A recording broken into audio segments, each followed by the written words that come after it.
Hello, everybody. You are Southern because a hush came upon you just exactly at 1 o'clock. And where have you been all my life? This is, well, some of you have been with me, but what a wonderful thing to do, to just become so cooperative. I'm usually interrupting great conversations and telling people to stop talking to each other, and now I'm talking too much about the fact that you're not talking. So, moving on. I'm Patty Limerick, and I'm the faculty director of the Center of the American West, and I'm really delighted to have everyone here today, and they keep coming in, which is very cool. I wanted to tell you quickly how this came into being. So the Center of the American West does not hire faculty, and that turns out to work splendidly because the departments just work away and hire spectacular people. It's a wonderful thing, and the less I have to do with hiring, the better it seems to work. So all of the departments and colleges on campus have astounding people in Western American Studies, and they are our faculty affiliates. They are peppy. And one particularly peppy one, I'm not sure, I'm not going to go invidious about who's peppier, but Dan Board, recently retired, documentary filmmaker, he was the one who said to us, a little bit uncomfortable for an historian to have to hear it this way, but he said, you do notice that you're just missing the 150th anniversary of the Transcontinental Railroad? Oh, a metric moment, oh no, got by me.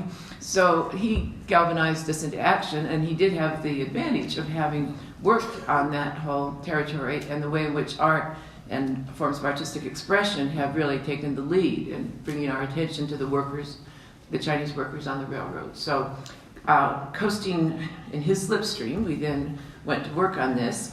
We had one disadvantage, and Dan didn't really start by pointing this out to us, but we didn't have any money. So pretty frequent Center of the American West problem there. We have really cool ideas and then wonder what we're going to do with that. And that's why we're particularly grateful for Terry Fees, the Vice Chancellor for Research, and her Research and Innovation Office. And they came through for us just with what we needed to get this pulled off. So we drew on Dan's previous work on efforts at restoring memory about the Chinese workers, and also we drew on his alliance and friendship with Luis Valdivino. So we worked with him on various things on that. And then we also have a most excellent counterpart Center for Asian Studies, and we have Tim Oakes, who is the chair of that. And I will say that there are efforts to tie the history of Asian immigration to patterns and trends that continue in the home countries of Asian people, but it's not as consistent among Western American historians as I would like. And so to have with us a person who travels frequently to China and studies Chinese geography, that was a blessing. So we began meeting, and we were very happy. At that point we didn't have money, but we were still happy. And we got to the part, well, what should we do? And we did want to bring a couple of people from outside, but we also just came to a recognition that the University of Colorado is an extraordinary hotbed of talent. And we could, and you don't have to buy airplane tickets for them.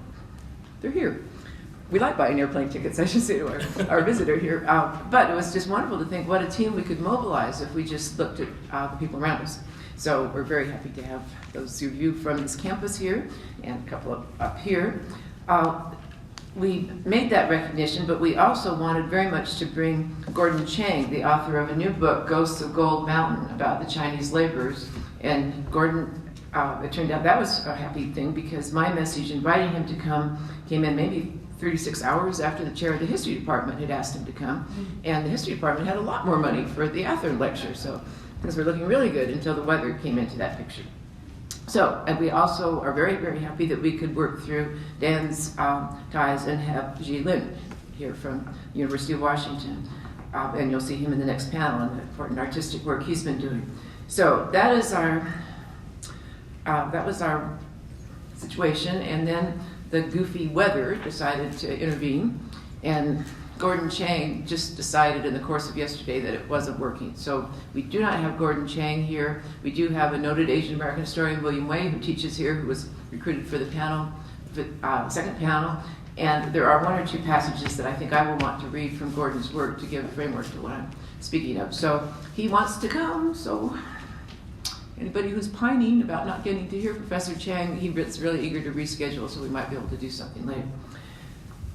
So we have used the tiniest print possible to give the bios for the panelists so that you won't be wasting, you'll be able to concentrate very fully on hearing the speakers, because if you try to read their bios, well, you'll be off to the ophthalmologist soon after that. So I'll just say very quickly that we have Tim Oakes, who I've spoken of before, who is the director of the Center for Asian Studies and a professor of geography, and he has done extensive work both in teaching courses on the geography of China, cultural geography, development geography, qualitative field methods, and world regional geography. And he has also spent a great deal of time in China studying matters there, and that's what we'll be hearing about from him. And he has many publications, and when you get home and get your magnifying glasses, you can read those publications. Then we have the faculty affiliates. We didn't really actually think to make you a faculty affiliate of Southern American West, but we did. Yeah. But we did, because who cares whether it's a Western American specialist or not? Doesn't matter a bit. My Idaho credentials. And he is from Boise, Idaho, so that we check. I'm very happy to say we do not check birthplaces when we recruit our faculty members. And then Taylor Jaworski is a professor in the economics department, and he was wonderful about identifying himself to us as somebody who would be interested in working with us. He teaches courses in the economic history of the United States, and he was recruited for our purposes because working on the economics of transportation is one of his major interests. So he was just an ideal recruit, and he did come up to me after a speech and offered to help us out. And then sadly, a year or two of distraction occurred, but now it's a real pleasure to have him here. We are, I don't think we're going, no, we're not. We are going in alphabetical order, I guess. And also in chronological order. It's very well organized. This is an incredibly well organized event, I was going to say. So, ladies and gentlemen, we're each going to speak for a few minutes about our particular angle, and then engage in an exchange, and then invite your questions and discussions. So, join me in welcoming Taylor Jaworski.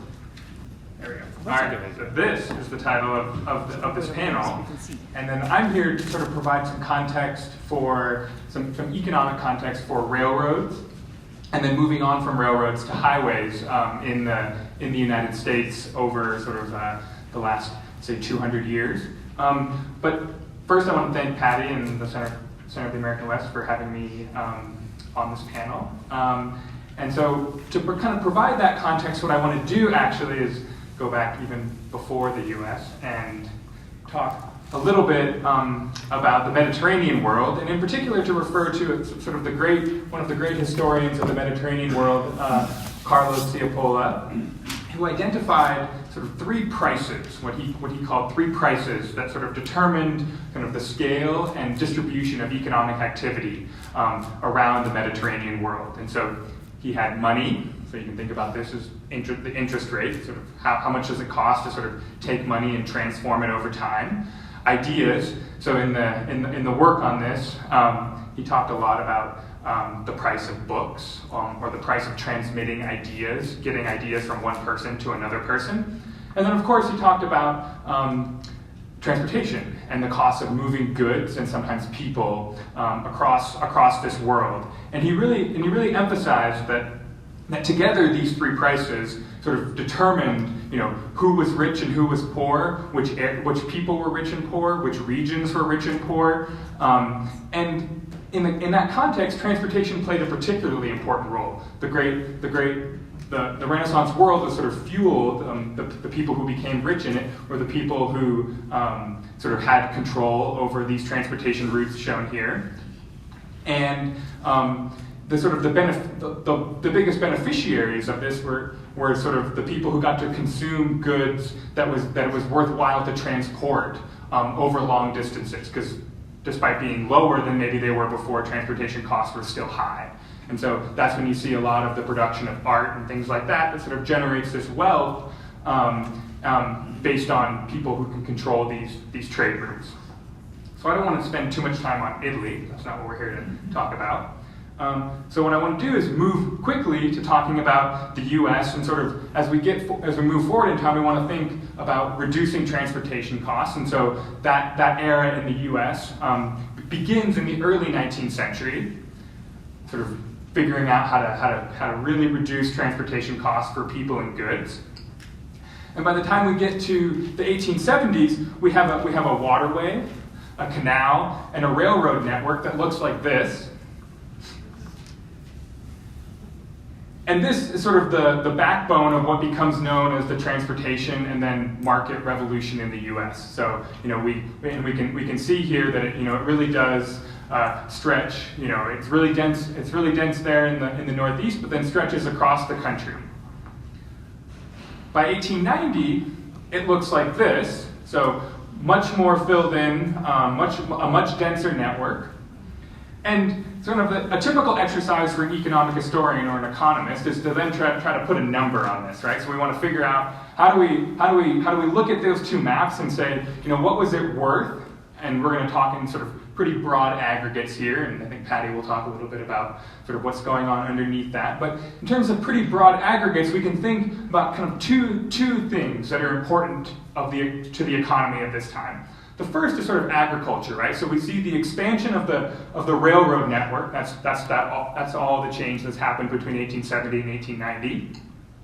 And we can ask how much land was brought into production as a result of that of this transformation of the highway of the railroad network. And then kind of the reverse of that is what would be the implied loss that would come from removing the gains associated with the railroad network, right? So what was the railroad worth to people who wanted to bring new land into production? And so economists have sort of debated this for about 50 years, or maybe even longer, but for at least 50 years we've been trying to put sort of pretty precise numbers to this. And a recent number is that about 3.2% of GDP would have been lost in 1890 in the absence of the railroads, particularly associated with the land that would not have been in production as a result in agriculture as a result of the railroads. So then we can sort of zoom out from the agricultural sector, because of course, like from the late 19th century forward, what we see is the second industrial revolution happening. So we're going to start to slowly leave agriculture behind as sort of this primary sector for the U.S. economy. So then we can kind of think, well, so if we want to extend that analysis to the whole economy, so not just to think about land brought into production, but to think about the ability of people and goods to move around the economy. What are the losses if we hadn't had the railroad system in 1890? And we might get back up here. And one number that we can put to that is that about 25% of real GDP would have been lost in 1890 in the absence of the railroads. So this is not just agriculture. This is manufacturing. And maybe some of the services associated with providing services associated with economic activity. So this is a big loss. So the railroad really does represent a transformation of the American economy, from one in which markets were very local to one in which we could have inputs that would be sourced from across the country or potentially across the globe, and therein sort of help to make the economy more efficient and help the economy grow, right? And so that's sort of some of the economic context for this Transcontinental Railroad that you can see, maybe more easily in this map. But then there's expansions built on top of that. So closer to my work, not just closer to it, but my work is about the period that follows this and about a different form of transportation. So it's about the highways. And so here's one representation of the highways starting in 1960. And so my work sort of tries to repeat this exercise to sort of think, well, so highways come in, they're kind of similar to railroads, so they sort of perform a similar economic function, reducing the cost of moving goods and peoples between locations. But they're much denser, and they sort of are more flexible. You don't need all of the infrastructure to load and unload things from the railroads for highways. And so in some ways they're the same, and in other ways they're different. And so here's just a map showing highways in 1960. So, and then highlighted in black is the beginning here of what becomes the interstate highway system. And so the 1960s are really this period where we've almost completed the transition from rail being the primary form of moving goods in the U.S. economy to highways being the primary form of moving goods and people in the American economy. So over the 50-year period that precedes it, we complete the interstate highway system. So that's now highlighted very distinctly in black. And so this is the highway network as it exists today. And so then what I wanted to do is to sort of go back and say, well, how can we come up with numbers to sort of think about the value of this system, right? So we did this exercise for the railroads in the 19th century. And now we want to do that same exercise to sort of think, what is the value of these services associated with moving goods and people to the U.S. economy? And so to do that, I wanted to sort of emphasize two different things. One is sort of a numbers that are comparable, and I'll explain this in just a second. One is a set of numbers that might be comparable to the exercise that I summarized for the railroads. Sort of what is the aggregate effect of the highway system, or what is the aggregate effect of the interstate highway system, right? So how valuable is that thing that we did starting in 1955? And then kind of a dimension that I think connects the highways to some of the stuff that Tim is going to talk about a little bit later, is to then think about, so what is the highways are doing two things. One is they're providing access for producers and consumers in the U.S. to domestic markets, right? So we're here in Boulder, we're a producer or a consumer, and we want to buy things from the rest of the country, and the highways help to facilitate that trade. But of course, the other thing that highways in the United States do is help to facilitate international trade, right? You're a farmer in Iowa, and you want to trade with China. You do trade with China. And you need to, and at least part of that trade is going to take place on the domestic highway infrastructure of the United States, and then possibly also in China. And so we want to think then about what the value of the system is in terms of the contributions that it makes to domestic versus international trade, right? Right, that's going to go into thinking about investments that we might want to make in the future. And so over here in this figure, what I've done is shown you the numbers don't, or the designations don't quite show up, but I'm showing you the 30 most valuable segments of the interstate highway system. So on the left here, I know this one is I-5. So I-5 is the most valuable system, or is the most valuable part of the interstate highway system. Worth about 0.5% of GDP. So if we removed I-5 from the interstate highway system and then forced people to trade in the way with the people they wanted to, the cost would go up such that we would lose about 0.5% of GDP. And then we can go down from there to I-10 and I-80, the next two most valuable segments. And then over here on the right-hand side, what I'm showing you is how to divide that value up between the portion that's due to access to domestic markets. And so about 75% of the value of I-5, it comes from the fact that it helps people facilitate trade internally within the US. And then about 25% is due to the fact that I-5 facilitates access to international markets, right? So that's the blue versus the red. So overall, we can try to add all these numbers up, and what we get to is about 4% of GDP would be lost in the absence of this interstate highway system, right? So the interstate highway system is the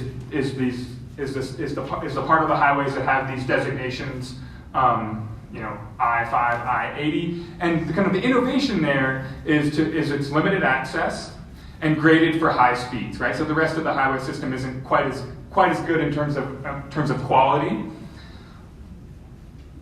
And so this interstate system provides a lot of value, right? So 4% of GDP comes from sort of the transportation that's enabled and the movement of goods and people that's enabled by this system.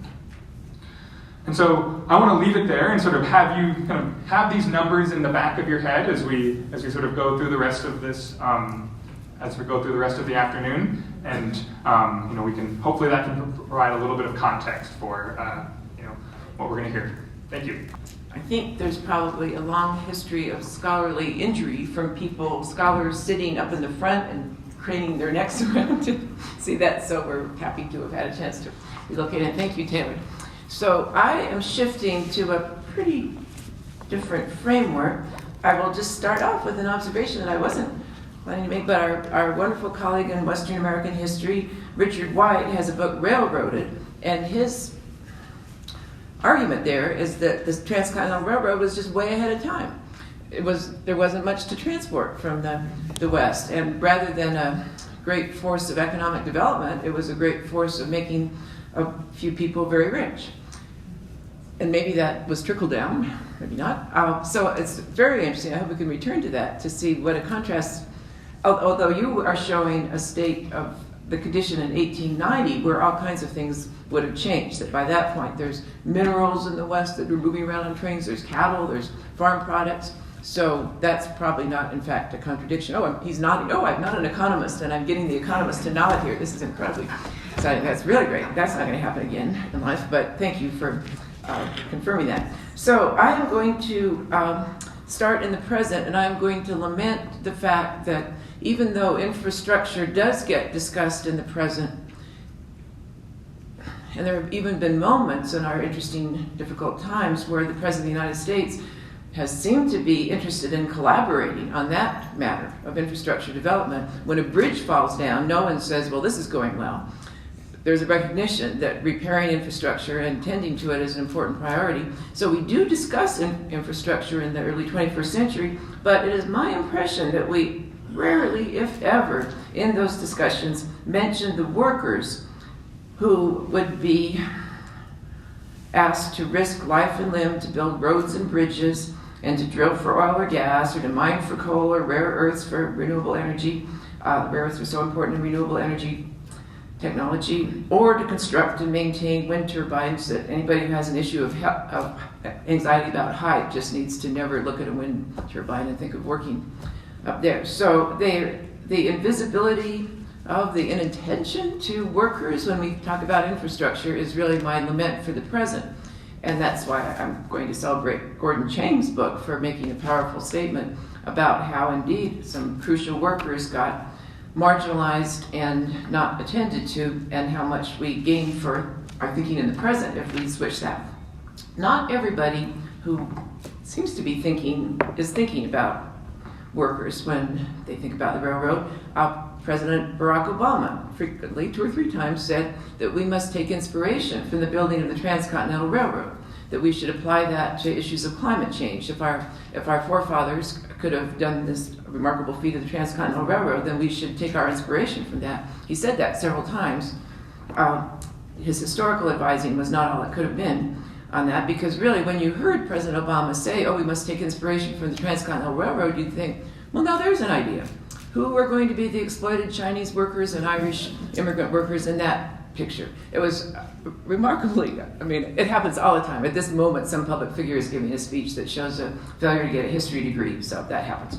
But that was remarkable, to make that such a positive statement and to think, okay, good, so we're going to imitate our forefathers on that. Well, we know what to do with that. We bribe congressmen. That's how we do that. That's what we did with the Transcontinental Railroad. So it's probably still a going concern. I won't ask the economist if that's a viable route for economic development. Anyway, it was a very naive remark to make, and he did it 2 or 3 times. So that says something about such a smart person's capability of not really wanting to think too much about history. I'm going to blame my people for a moment and say that specialization in history has not been our friend.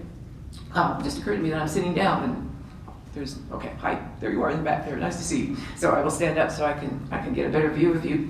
So the separation of labor history from environmental history, that was not a brilliant idea. That had some scholars attending one set of conferences talking about the workers, and a set of scholars at another set of conferences discussing the environmental impacts or the development of technology. So that did not really serve the purpose of bringing these things together. So I will now bring them together, I hope, in a way that will be compelling, memorable, I'm going to go into the framework of saying the Inuit people are legendary for having a whole bunch of different words and concepts for snow, and anticipating this event and thinking about our weather last couple of days, I was brought to the cognitive framework of thinking there are 2 kinds of snow, and there should be different ways of thinking about them. There's the kind of snow in which people voluntarily exposed themselves to risk and courtship of death, extreme sports, or even just sometimes regular skiing. And then there is the kind of snow where people are required or coerced into exposure to risk and courtship of death. And those are two really different kinds of snow. The snowflakes themselves might be interchangeable, but the experience of that is quite different. So Gordon couldn't be with us, and so I wanted just to bring a little bit of his work into play here to hit this point about what we lose when we don't pay attention to the workers in infrastructure. Okay.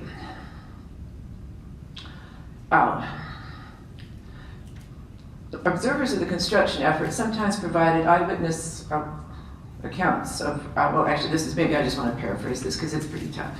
Okay. Snow buried not only the portals to the tunnels in the Sierra, but entire living areas as well, requiring workers to dig tunnels through the snow to get to and from their living camps to the tunnel work in the rock.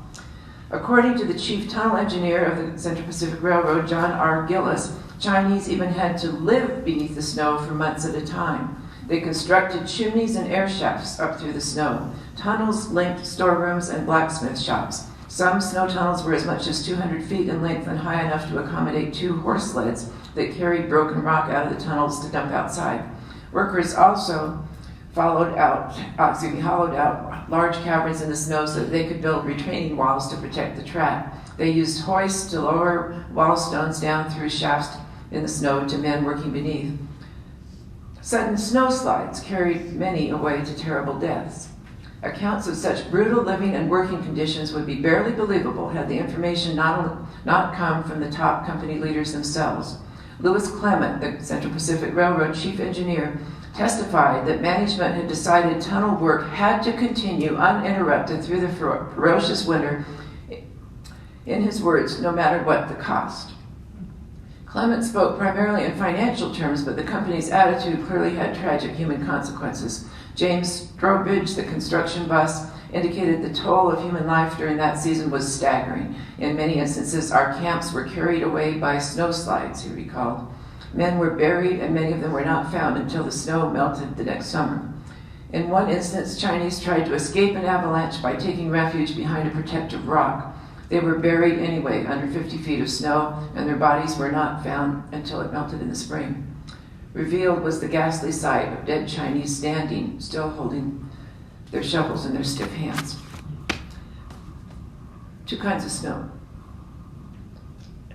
Maybe I am pushing us as a society in a direction that no one wants to go, but I would be okay if those who love outdoor experience in the snow and seek that out and enjoy the wintry conditions and are celebrating now because we have such great snow, if they could just take a moment to get reacquainted with the other meaning of snow and this whole question about workers and avalanches. So, okay. I'm sometimes known as a cheerful speaker, but not right on this occasion. So now I want to quickly shift over to the whole matter of the contribution school of ethnic history and the way in which this topic brings us into that uncomfortable zone.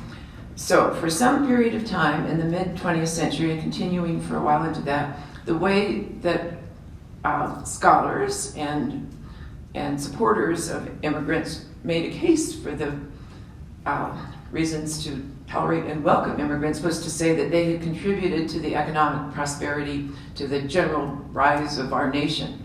And true, that's true. And it also seemed to trivialize their sufferings and their own aspirations, to say, well, they turned out to be a fine group because we all got more prosperous because of them. We all had a level of comfort we wouldn't have had without them. So the contribution school became a nerve-wracking place for a historian to be. And I guess I'm going to say today, we can't abandon that. It happens to be true that immigrants played an enormous role in building the prosperity of this country. That happens to be true. And if it seems to in some way to co-opt them into a nationalistic narrative, I'm okay with that, because to obscure the fact that their role was so important to our well-being is to do them no service at all, and to do ourselves a cognitive disservice with that. So on the cognitive level there of changing that, it's certainly my impression as a Western American historian that there are very few Western landscapes that are without the patterns that Gordon Schenk has brought to our minds here, how much the infrastructure depended on what was sometimes unfathomable suffering on the part of the immigrant workers who were building it. So I'm going to quote a passage from an essay I wrote on the Asian American encounter with the Western landscape. It comes from an area.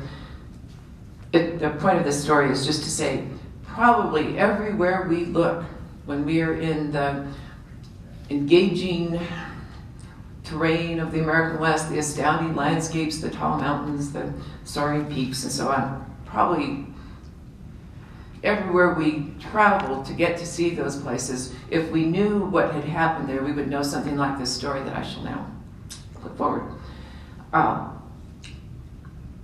So there is a railroad that was built through the Santa Cruz Mountains called the South Pacific Coast Railroad, and it was built began in the late 1870s. So these are the mountains that are between Santa Cruz and San Jose. The tunnel, the summit tunnel, was called Wright's Tunnel for this project. Beginning in late 1877, Wright's Tunnel at the summit took 2.5 years to complete. In the excavation, the Chinese crews encountered both coal gas and oil, creating an extremely volatile and dangerous situation. I'm quoting some of these words are from historian Sandy Leyden. In February of 1879, oil in the tunnel caught fire, and with the tunnel acting like a huge cannon, an explosion threw workers against the wall. 12 wounded Chinese men were brought out of the tunnel, and 5 of them died. The Chinese for a time refused to work in this dreadful place, but when they returned, the problem with gas and oil continued. In November 1879, in another explosion of fire, 24 of the Chinese workers in the tunnel were killed, and the remaining were badly burned. An observer described the horror of the scene right after the explosion. The stench of burning flesh, along with the escaping gas, is almost overpowering anywhere near the portal. The cabins are filled with mutilated Chinamen, some shrieking with the excruciating pain they are undergoing, others praying in their native language to their countrymen to kill them and put an end to their suffering. Completed in April 1880, Wright's Tunnel leaves any simple formulation of the Chinese relationship to the American landscape properly and productively modeled. The violence done to the humans outweighs the violence done to the Santa Cruz Mountains. And yet any gesture of celebrating the Chinese for this contribution to the growth of the Santa Cruz economy trivializes their sufferings and deaths. Thus, like many other cases of the impact of Asian labor on the landscapes of the West, it is a richer story if we see it as a case study in both the domination of nature and the abuse of labor. With its grueling details and multiple meanings, the story of the tunnel and the Santa Cruz Mountain puts a spotlight on the meaning of the rediscovery of landscape in their full meanings. As a college student at Santa Cruz, I crossed over those mountains dozens of times. The landscape struck me as pleasant, pretty, and really quite untouched and natural. The area had had, as far as I knew, the usual stories of American pioneers setting up homesteads, founding small towns, cutting down trees, and building roads and railroads. Crossing the mountains near Wright's Tunnel, it never occurred to me that I was in the neighborhood of tragedy. I never knew that I was passing a site where the price of progress had registered in the smell of burnt human flesh. In our times, the rediscovery of the West landscapes hinges on such recognitions as this one. Never the simple, pristine, or virgin place of the European imagination, the landscape is now knee-deep in stories, many of them forgotten and ready for rediscovery. Some of the stories, like the construction of Wright's Tunnel, shake the soul. So, note the reference to the wounded in all of these stories. The wounded, for many rounds of Western American history, did not register the way the numbers of the dead, and here I'm coming at numbers, but in a very, very different way here. So, in all kinds of studies of injuries in the American West and its history, whether those were Indian wars, and that would mean injuries to whites as well as to Indians, accidents in mines in the late 19th, early 20th century, all sorts of forms, accidents to cowboys, to working cowboys. We counted the deaths. We did our best to count the deaths, and we paid almost dismissive attention if we paid that to the wounded.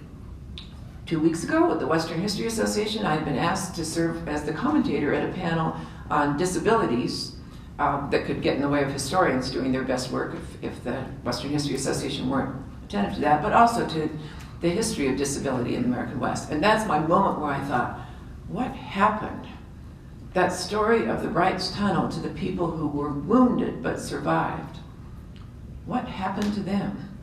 What was life for them in a disabled state? Western American historians really haven't gone after that question. We've just counted the dead to the best of our ability and not gone to the what about the probably much greater percentage of people who had to cope, who had to live lives. So that is to say that this has the word externality, which I learned from your people. So it's a word I did not get for a long time. I've got it now.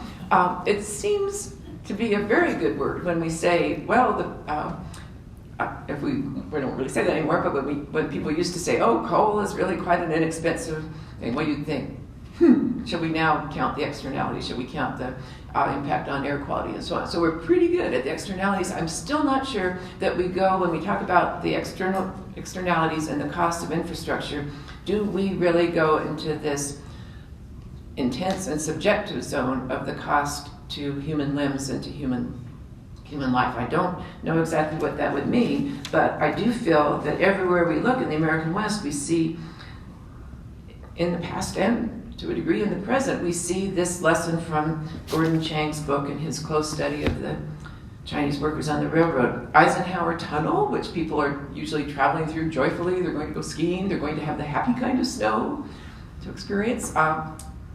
7 died in the construction of Eisenhower Tunnel, and then the Bureau of Reclamation website has an interesting phrasing, speaking of numbers, and dozens of others suffered amputations or other life-threatening injuries.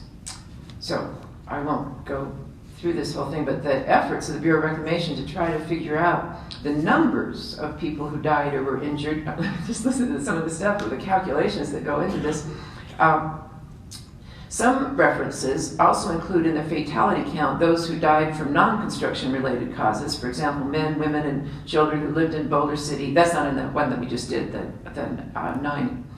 That's really, the 7 died, rather, that's certain. But just these, if somebody died in the area in the hospital, would that be counted? How could you investigate that to know what that death was related to? In addition, some references include those who may have been injured at the dam while working there but did not die there. Well, how are we to calculate and count that? So the conclusion here is that the official number, I'm shifting out of the Eisenhower Tunnel, I'm leaving that behind for a moment here and shifting over to other sites. The official numbers are always very shifty. To say how many died in the construction of Hoover Dam is very difficult because of these complexities of calculation. And then we get to this matter of how many were injured. So people in Denver, I have just 1 or 2 more remarks and then I will happily hand over to Tim. People in Denver, it's a very common thing. You go into a restaurant and people in Denver are asked by the waiter, do you want tap water or do you want bottled water? And my dream, which is not likely to happen, is that if people said, I'll take tap water, they would then be getting water that comes from the Denver water system, and then the waiter would say, there's something I'd like you to know about your tap water that you're getting from us. And then this is a passage that I would like the waiter to read to the folks. The North System, Gross Reservoir, is of course much under discussion now, but not in the terms that I'm about to put forward here. We're talking about whether the reservoir would be expanded or not. We're talking a lot about that. So it's crucial to the northern part of the system of Denver water. So here goes the waiter.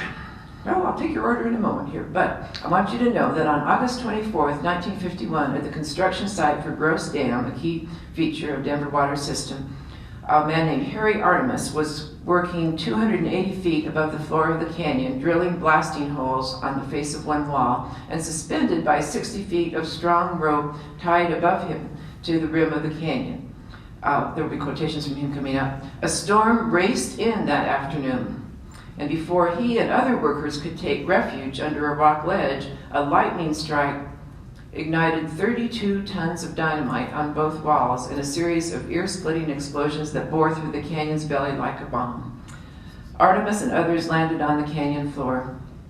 It looked like Korea, only worse, Artemis remembered, drawing a comparison to the gruesome battlegrounds that appeared in the news as the dam was under construction. Blood streaked the rocks. Dazed men were yelling, probing, looking for the dead and injured. Of the 250 men who had been at work on the canyon walls when the lightning struck, 9 were dead among the rubble. Stories of this intensity, this is from my book, I'm quoting from here. Stories of this intensity are not uncommon in the origins of undertakings that we have veiled and cloaked with the dull term infrastructure. For most Americans who benefit from those systems, the sedative of amnesia has been used to relieve the discomfort that might be delivered by the stories of infrastructure's martyrs. Much the discussion in our locale these days of the possible expansion of Gross Reservoir, that incident on August 24th, 1951 does not figure in anybody's comments on that. So, I want to suggest that there might be an invitation for interracial solidarity in this line of thought, because there is nothing in anybody's race that protects them from those injuries. There's nothing that makes that less dangerous for white people or more dangerous for people of color.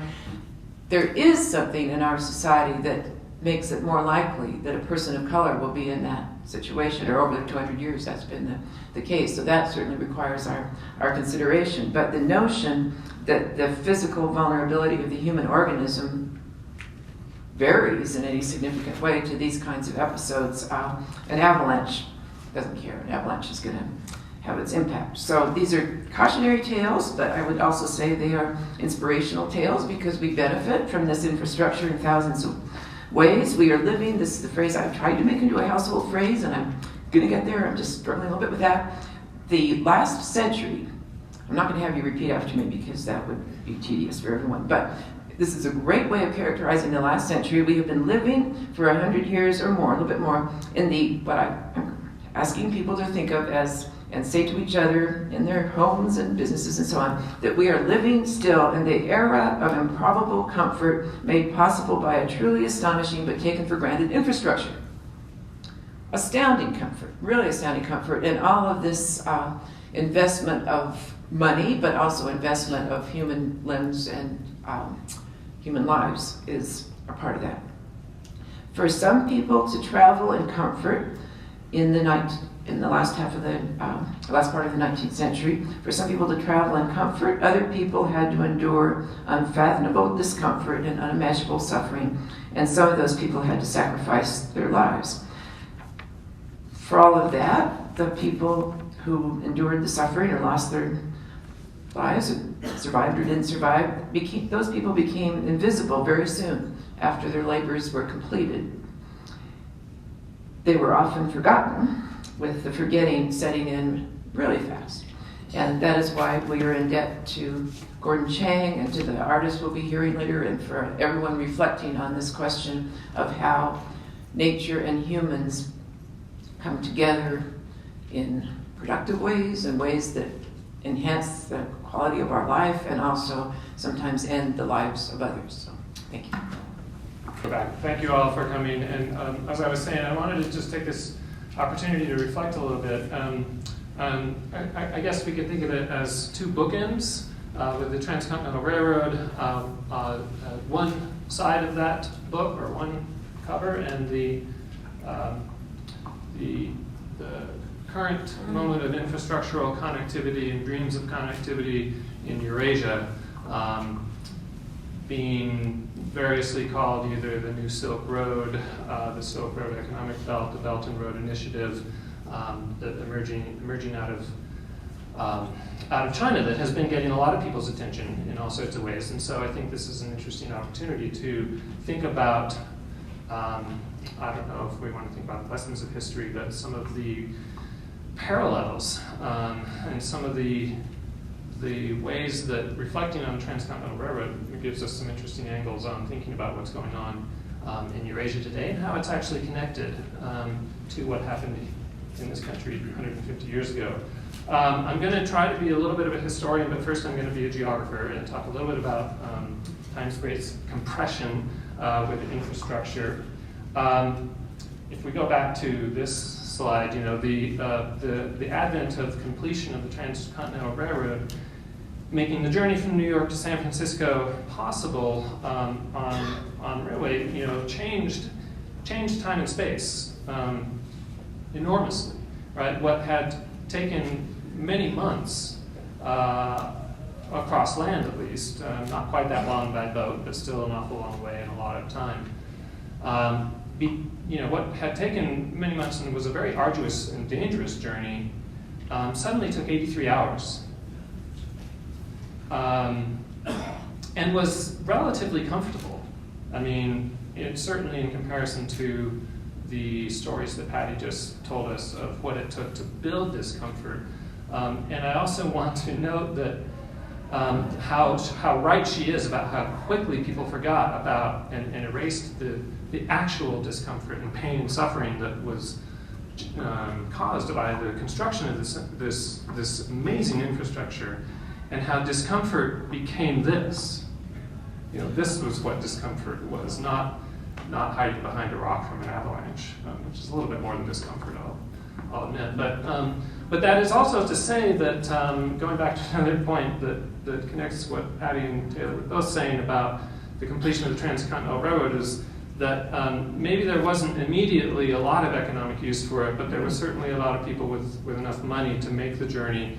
And so in some respects, the Transcontinental Railroad began part of the radical alteration of people's imaginative geographies that came out of this was a touristic sensibility, a tourist's kind of understanding of the land and relationship to the land. So not only was time and space shifted, but it shifted one's perspective, one's orientations, one's entire subjectivity in many ways. The land became an object to gaze upon as one journeyed through it outside the train window. And the people and your subjectivity became closer to that of a tourist. Rather than a place one experienced viscerally on a wagon train, for example, through hard toil, or obviously as a place one experienced as a laborer building this. Mechanized travel, the railroad made land an object to consume. And that had profound implications for how people thought about the nation and their relationship to the nation. Right? And so this had far-reaching implications, not just, but went well beyond the 83 hours that it took to get from New York to San Francisco. It changed the way people thought about the United States and their relationship to that. And I think a similar alteration occurs today in China with the advent of high-speed rail infrastructures that are now being built. A similar kind of radical alteration of people's sense of time and space and how they relate to the land is happening. And I'll just give you one example in the area where I did my dissertation research quite a long time ago, but it was in the early 1990s. One of the field sites that I worked in took it was a 2-day very difficult journey to get there by a combination of bus and many bike and things like that.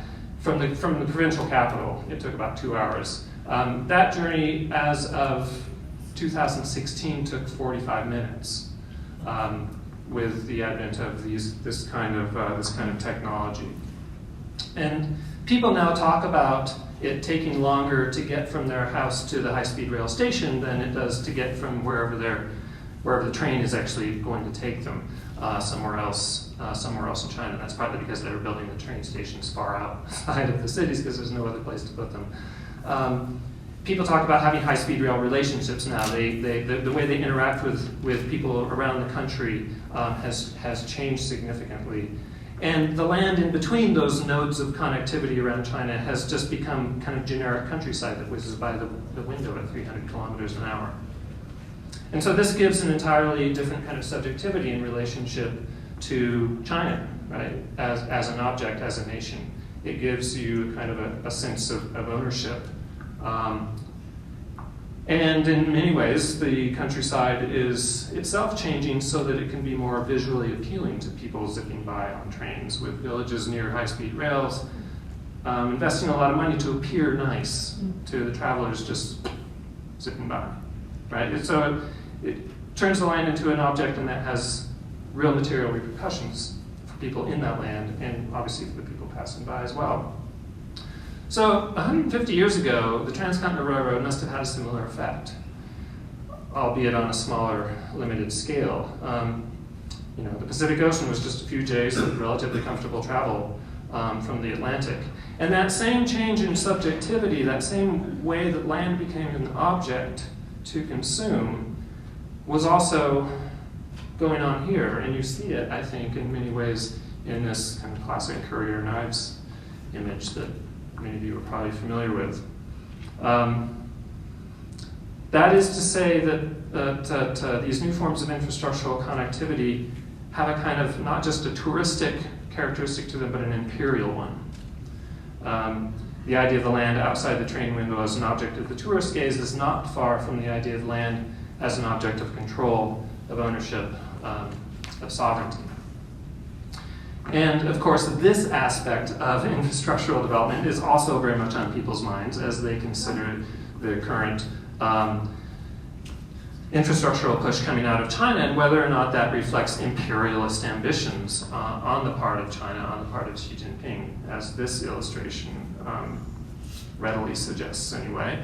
China has been at pains to dispel and disavow such imperialist assumptions, and yet the Belt and Road Initiative is built upon infrastructures of imperialism and the cartographic visions that have fueled infrastructural imaginations since at least 1869. So I want to talk a little bit about that imagination and about lines on maps. And I want to start with this idea of thinking about how infrastructures are charged with imperial imaginations. And one of the first ways we think about that or can illustrate that is to think of the dreams of Cecil Rhodes and his dreams of a railway linking the Cape to Cairo, right? An infrastructure that would support a kind of a continuous, what he called red line of the British Empire from Egypt to South Africa. At the same time, though, infrastructure obviously fuels these imperialist dreams, but at the same time, the nature of infrastructures themselves, the materiality of them, undercut those dreams at the same time, with the fact that somebody has to build them, with the fact that they work in certain ways that are often not quite accounted for in the dreaming that gets done.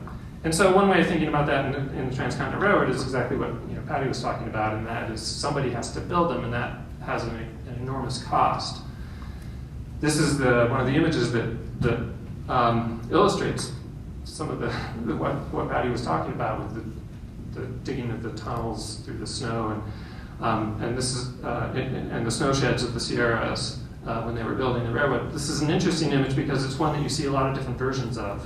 I included it because it shows a lot of the Chinese workers that were involved in the building, obviously. And one of the facts that infrastructure requires a lot of labor and a lot of suffering means that fact can detract from the spectacular kind of spectacle that infrastructure provides for empire, right? And so that's one of the reasons why that labor is so readily erased.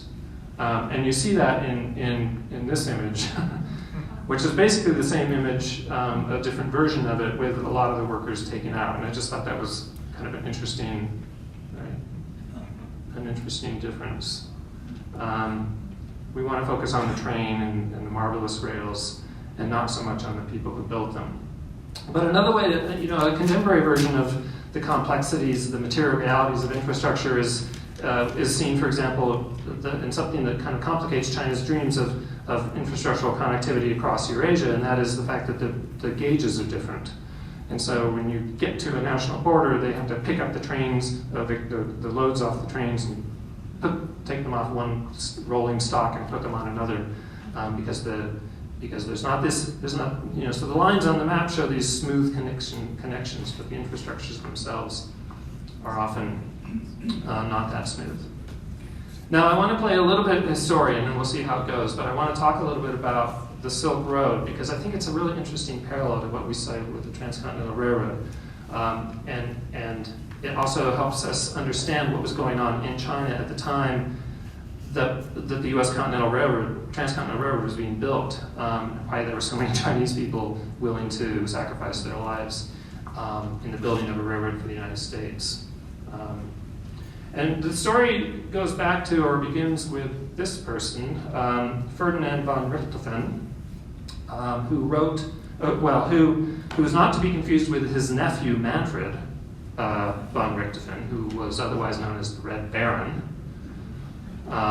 This was a different Baron von Richtofen, his uncle, who wrote a 5-volume set on China, which have an image of there. And it is in the first volume of this 5-volume set that he coined the term Silk Roads. And it's probably the first kind of scholarly, certainly, and general usage of this term. Which is to say, obviously, that ancient Silk Roads that we think of as these ancient trade routes were never known as the Silk Roads until a German geographer came along and decided to call them that.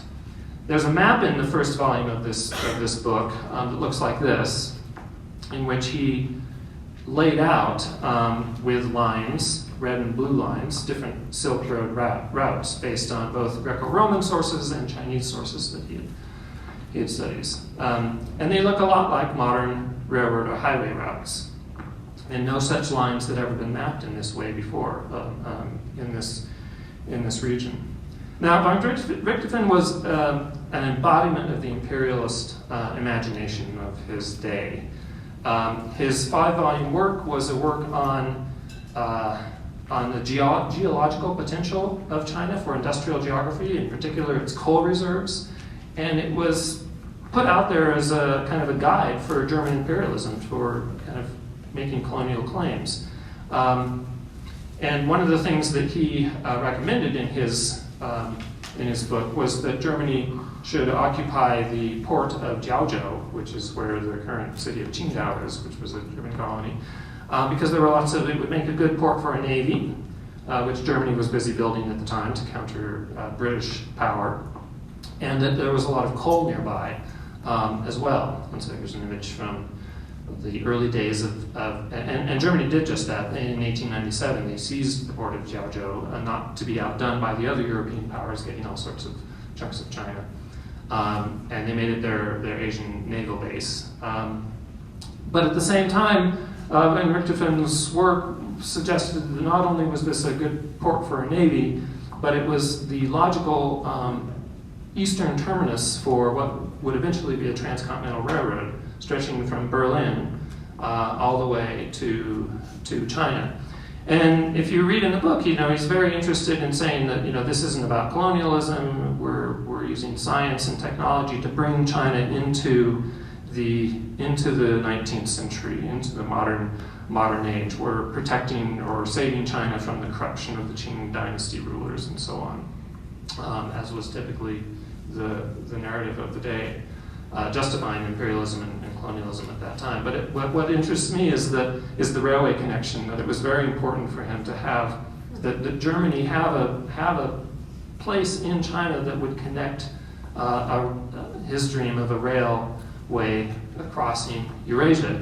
And of course, at the time, that was very important to a lot of people, because this idea that whoever controlled the center of the Eurasian continent would control the entire, not just the entire continent, but the entire world. And part of the great game of trying to develop influence over that region was about who would build the railroads, who would be the infrastructural leading nation. And von Richtofen's work was very much about situating Germany so that it could be the leader in that, and that's what a great deal of the seizure of Qingdao and Jiaozhou port was about. Now, as I said, Richtofen viewed ancient China as a worthy predecessor to the German Empire, and one that one that the contemporary rulers of China had essentially abandoned through their corruption and their poor management. And the Germans and the other European powers were going to go in and save China from itself, essentially. And in that context, then, the Silk Road was little more than a romantic-sounding legitimation for imperialism. And that idea continued through one of von Richthofen's most famous students, Sven Hedden, who was a member of the Nazi Party and worked also for Chiang Kai-shek's Kuomintang Party as an advisor to the railroad minister. And Sven created maps like this, showing the different ways that the ancient Silk Road would become modernized through new roads that linked Germany in particular with China. And it was through this imperial imagination that the Silk Road idea was popularized. So just to kind of wrap up, I want to think about the ways that imperial imaginations build on imperial imaginations. When Richtofen was writing his 5-volume book, it came out in 1877. That's 1 year following the centennial anniversary of the Declaration of Independence, right? The U.S. centennial. And it's only 8 years after the completion of the Transcontinental Railroad. And Richtofen had made clear that he was very much inspired by the Transcontinental Railroad, by the completion of that, that enabled a whole new level of vision. So going back to the time-space compression, not only did it create a kind of a tourist sensibility of the land as object, but it also created the sense that we can do this in Asia. We can link Europe and China together. The Americans have done it across their continent. We should be able to do it as well. Something that had previously not really been thought of as possible all of a sudden became possible. And it was in that context that Richtofen, started to say we should build this railroad across the Eurasian continent. And that idea of how infrastructure brought a country or brought an empire to its full fruition was very much part of what he saw in the Transcontinental Railroad and very much what he wanted to build in Eurasia. And one of the ways of representing that vision is cartographically, right? Is lines on maps. They're very powerful, these visions. They hide the suffering, the work. All of that just becomes a line connecting 2 points on a map, and that becomes the image of empire. And we see that same, and I have to be careful, I will get in trouble if I'm suggesting that Beijing is pursuing imperial ambitions. I'll just leave it at that. But I think the parallels are interesting to think about, and the cartographic parallels, the cartographic representations, the smoothness of space that they suggest is something that we see repeated. On the other hand, we also see the fact that these infrastructures still require somebody to build them.